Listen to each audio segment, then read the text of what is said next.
History celebrates the stars, but it often forgets the ones who carried the weight where everything could have fallen apart. But one of the most important voices in music history was silence. Someone had to step in the storm.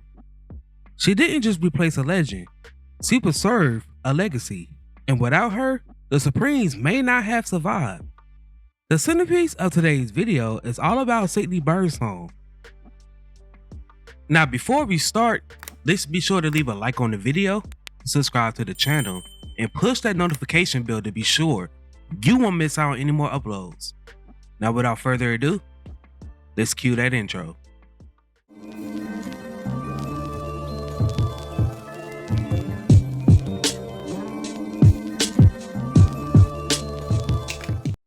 Born on December 15th, 1939 in Mount Holly, New Jersey, to Lloyd and Annie Birdsong. After spending her youth in Philadelphia, her family moved back to New Jersey and settled in Camden. Birdsong established her goal of becoming a nurse and attended college in Pennsylvania.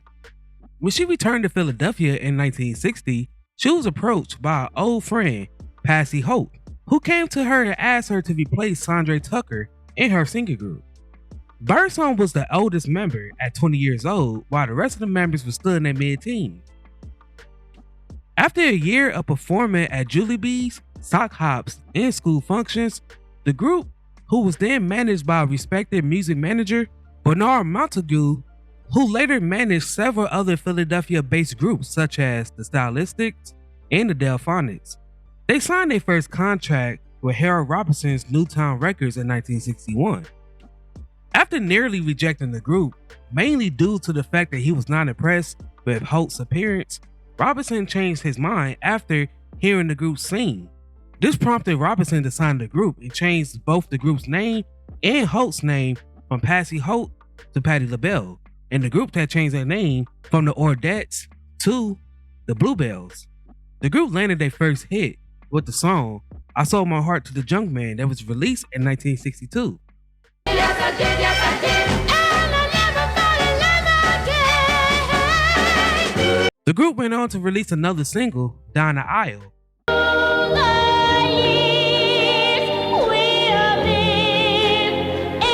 Birdsong was noted for her high soprano vocals in the background. Birdsong was reliable, disciplined, and vocally precise. She was the kind of vocalist that every group needed. That professionalism would soon place her in one of the most pressure roles in music history. From 1963 to 1966, the Bluebells enjoyed moderate chart success, and it was praised for their live performances. After their initial appearance at the Apollo Theater in 1961, the group became frequent headliners at the world-famous theater, gaining the nickname the Sweethearts of the Apollo. Following the triumph of Down the Aisle, the group had follow-up hits with You Never Walk Alone,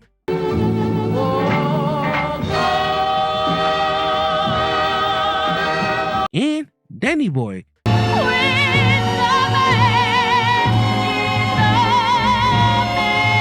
Before leaving their second label, Cameo Parkway Records, for a more lucrative deal with Atlantic Records. Birdsong first met the Supremes in 1963, when they performed as an opening act.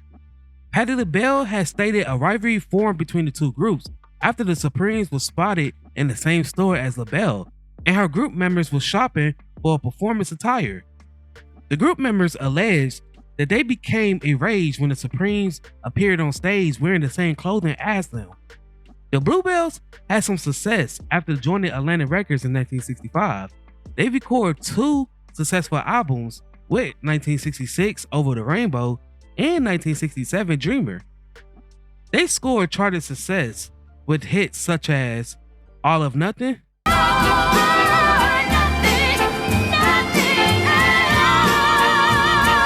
Take Me a Little While,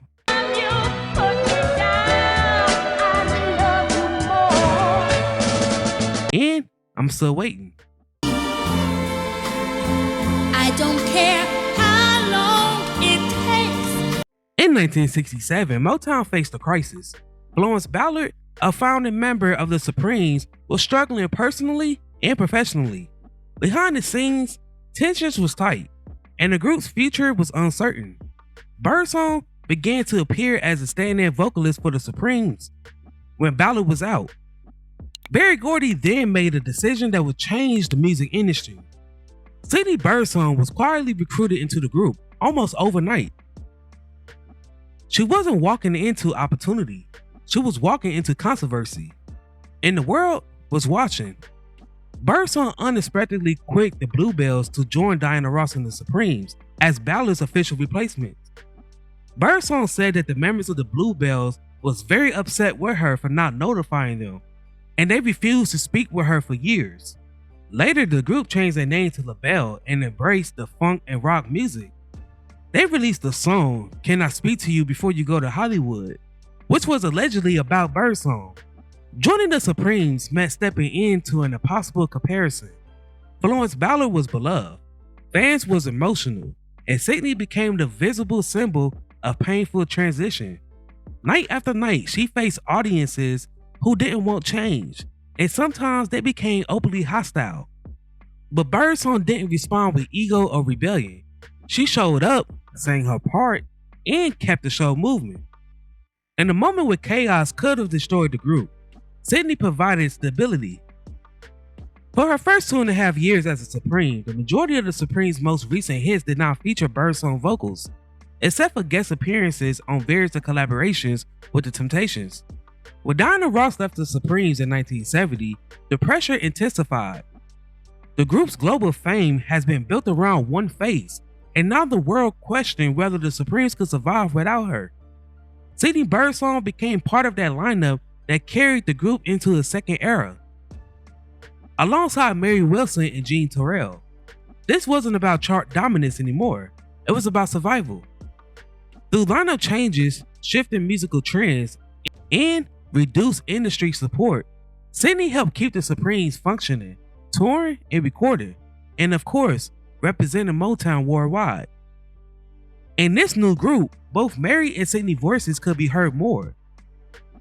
Despite her importance, Sydney Birdsong was rarely centered in the Supreme story. She wasn't a founding member, and she wasn't the lead voice. And history often treats the replacements as footnotes, even when it was essential. Sydney did the work without the recognition. Her role wasn't glamorous, but it was necessary. And without her presence during the group's most fragile years, the Supremes might have collapsed entirely. She took a brief break when she was pregnant, and she was filled in by Linda Lawrence. After a brief absence, Birdsong rejoined the Supremes in November of 1973, replacing a then pregnant Lawrence. And she remained with the group until her retirement in February of 1976. Upset by her interactions with Mary Wilson's then husband, who was the group manager, she left the Supremes. Birdsong stepped away from the spotlight. She lived a quiet life, going back to her original dream. She worked as a nurse at UCLA Medical Center under her married name. After this, she worked under Susan D. Pass at MOTOWN Records. Birdsong returned to singing in 1987 when she released a single, Dancing Room.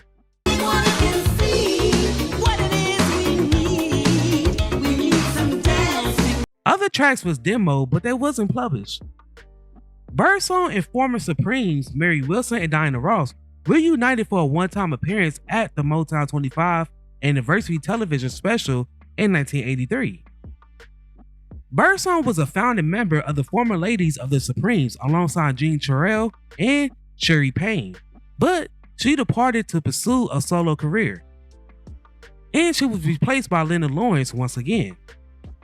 In 1999, she reunited with the Bluebells, who changed their name to LaBelle after Birdsong's departure.